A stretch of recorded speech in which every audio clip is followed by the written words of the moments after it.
What's going on, everybody, and thank you for tuning back in to the Chaos Lair. This, of course, is my Smackdown 411, or aka the Smackdown review for those that don't know what's going on. This is where I give you the lowdown on Smackdown, and the things that you just really need to know is discussed here. Moving right along into the show, Booker T comes out, talks about Monday night. Cody Rhodes comes out. Banter, Goldust comes out, banter. Cody Rhodes is playing this so well. I mean, he's playing this heel character so well. It's so good.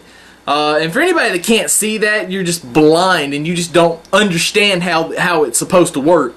But it's so beautiful, and it's so he's doing such a phenomenal job. I mean, there's almost nobody else. Ziggler's doing really good on Raw, but on SmackDown, as far as heels, there's nobody doing as good a job as he is. In the end, a match is made for next week. I can't talk. Cody Rhodes versus Booker T for the Intercontinental title. The next match, or the first match actually, we have is Jinder Mahal versus Ted DiBiase. Jinder defeats him with a camel clutch. I don't know where they're gonna go with these two. It kind of irks me because I thought they were going to do something. It's not going to be special, but do something with them. I mean, they're at least giving them TV exposure, which is good, because I think these two are the future of the business. But they got to come up with something, and I think they're just failing to do it. Caitlyn and Foxy versus Natalya and Tamina was just a horrible match. It was boring and stupid. There was no substance to it at all. Alicia Fox screwed up the finish. It was bad. That axe kick looked horrible. But Tamina saved the segment when she turned on Natalya. Now, I don't think this is going to be a face turn for Natalya, but for those that might think that. But I think it's just frustration with Tamina. And this might even be building something with Tamina and Layla. More on that later. That could happen, but more on that later. Anyway, she super kicks her, very nice super kick, and then does the Superfly splash, paying homage to her dad. Which was nice. The Big Show versus David Otunga rematch was made for later on in the evening. Mark Henry is going to be in Otunga's corner. Gabriel versus Hunico, nothing special. Hunico wins, and this guy Camacho makes his debut. It really looks like it's a bad ripoff of Mexican America stable from TNA. I don't even know if they're still doing it. Drew McIntyre, Big Show defeats David Otunga pretty much in a squash match, which saw Daniel Bryan attack Mark Henry and keep him from interfering in the match, saving Big Show again. Drew McIntyre versus Ezekiel Jackson. They're starting a storyline with Drew McIntyre, trying to get him back into the chosen one status, it looks like, to me. And I love it, because I've said for a year, for longer than a year actually, that they have dropped the ball bad on Drew McIntyre. Drew McIntyre should be right there with Wade Barrett, right where he's at. Whether it be Raw, SmackDown, he should be right there, because he has the talent, he has the credentials, he can get over with the fans in a bad way as a heel. So I don't understand why they dropped the ball with this guy, but they sure did, and I hope that this is kind of the rebirth, the re-beckoning, if you will, of Drew McIntyre. As far as the chosen one character or gimmick goes. He ended up losing the match, though, to Ezekiel Jackson, who grabbed a handful of tights, which is kind of funny, and it really works perfect for the storyline going into the match. Sheamus comes out, and he talks about going into the Royal Rumble and winning.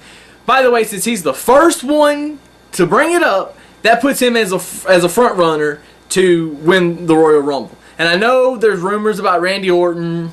St. Louis is where the Rumble's at. It's his hometown. we'll get at that later.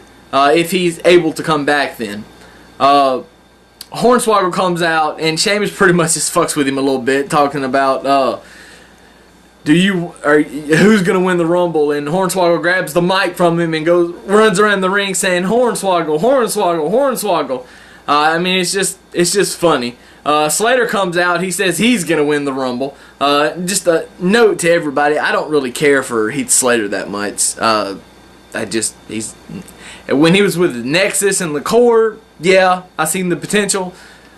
By himself, I don't see the potential. I think he needs a tag team partner, and they need to make a name. If he's gonna make a name for himself, he needs to do it in a tag team first and then break off into singles. And him and Justin Gabriel wasn't giving the best opportunity to do that. So there you go. And then Sheamus defeats Heath Slater. Orton and Barrett, Falls Count Anywhere match, brutal. I mean, it's good TV. The referee gets knocked out in this. I mean, Mike Chioda takes a great bump off of this. I mean, headbutting Wade Barrett, and it looked really good coming off TV, but I mean, the camera angle, I don't know how it looked in the arena, but I'm sure it looked pretty good. Chioda's out. They take off. They end up in an elevator. There's got the little elevator, the security footage of them fighting, which I thought was just a nice touch. No, that wasn't planned, was it? Very thought out. Very, very thought out. And then they come up to a floor somewhere. They're brawling. They go down a hall and through a door where the stairwell is. The cameraman he's looking, and all of a sudden you see it looks like they both fall. But then the cameraman finally gets the door open and goes in there. Wade Barrett's about 3 steps down. He steps back up, and Randy Orton is down at the bottom, not moving. And SmackDown ends there. It fades to black or whatever. But there was no little WWE logo at the bottom. There wasn't. Thanks for watching. It just ended. Perfect ending. Perfect ending. SmackDown, pretty good show. I mean, it started the build toward the Royal Rumble, which we needed. Also announced for next week is Daniel Bryan defending the World Heavyweight title against The Big Show in a rematch from what happened at TLC after Daniel Bryan cashed in. So we got 2 shows this coming up week, and we got 2 world title matches as well, which I guess this is going to be the trend going forward.